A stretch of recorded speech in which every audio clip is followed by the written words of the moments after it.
How's it going, everyone? Just wanting to let you guys know before we start the video that I do have a Discord server, so if you want to join it, the link will be in the comment section as well as in the description below. Enjoy the video. How's it going, everyone? My name is Nori Plays and welcome back to yet again another tutorial.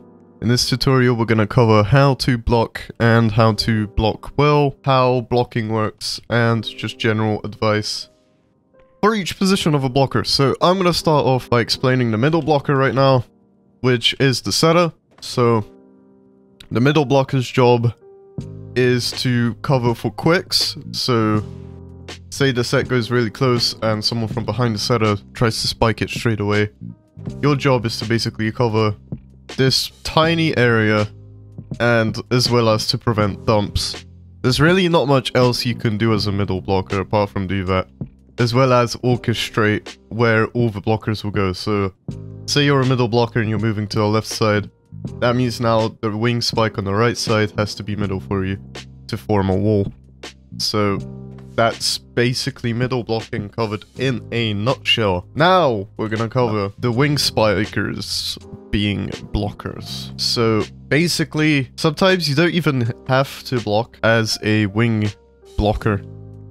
I'm gonna call it a wing blocker. I don't know what the actual position is called on volleyball, so forgive me for that. But basically, your job half of the time is to set up spikes so that they go in a specific direction with using your block. So let me explain that just now and show it to you guys. So say I'm a wing blocker here and I'm on antenna. That means I've got this whole path covered here, which forces my friend Saito to spike around me, which means that he either has to straight or he has to cut, because otherwise he gets blocked like that.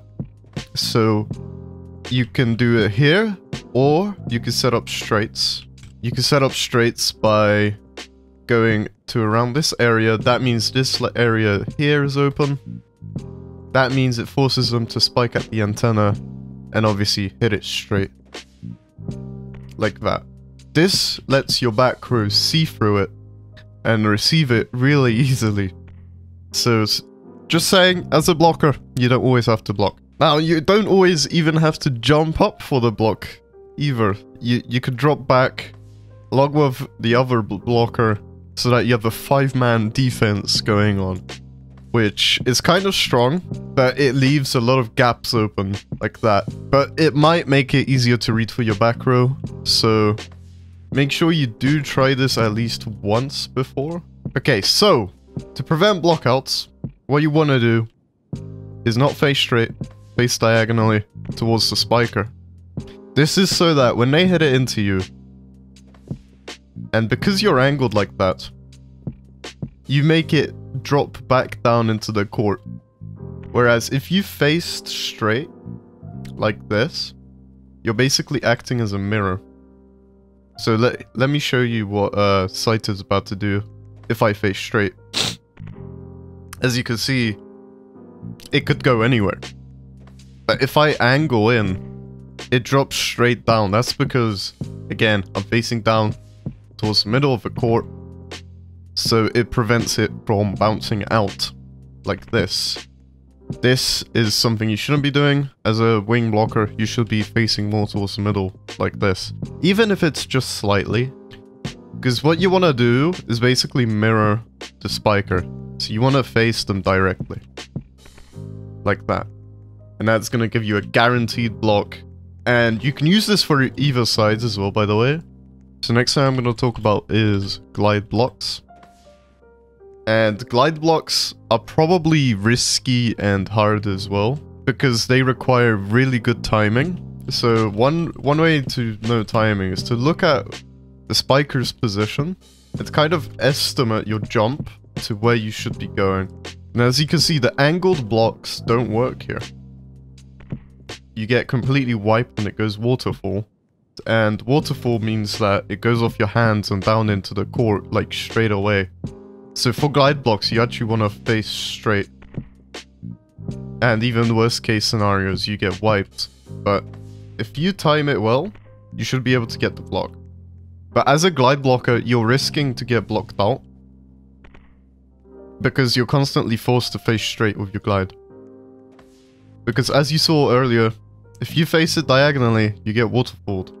So you want to definitely just fly straight like that. So there's also a fake, so you can fake the block here and then go to the block here. Let me demonstrate that again. Fake the block here, go block here, like that. Fake the block. Sometimes this is so that if a quick happens, you're able to cover the quick as well as the spike on the wing. But you need insanely good timing in order to cover that distance after your first jump. So I don't know if there really is anything else about blocking. You could say reading, but reading is just something you learn throughout a match. Like a spiker's habits. Say, because I remember being in a scrim where a spiker kept doing this, right? Kept doing this spike every single time. Like, every single time. So my blocks would just focus more towards the middle as a wing spiker. So that forced him to straight, or he just gets blocked because he keeps spamming these cuts. But this is not a long video.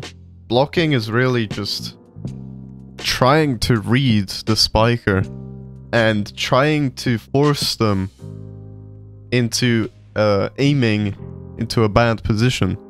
So you don't always have to block, as explained earlier. Like this. You don't always have to do that because it can be a burden on the team later on if you kept glide blocking. What you want to actually do instead of glide blocking is move to the position like this and jump. Which is not going to be easy at the start. But it's definitely much, much safer. And do a little glide if you need to. Don't fly across the whole map like that. Because you're gonna set up really awkward reads for your back row. So you want to just jump straight up if you can. So I think that about covers this video. Also, to end this video off, I want to thank all of you. Like seriously, I don't know what you guys have been doing, but we've hit 350 subscribers over the past like 3-4 days. You guys are just insane. I don't know how that's happened, but thank you so much. It couldn't have happened without you, to be honest. But anyways, I hope you enjoyed this one. If you did, smash the like button, comment down below with your thoughts below, and subscribe for more. The next video is going to be a rules video and a commands video. So until then, I'll see you guys later. See ya.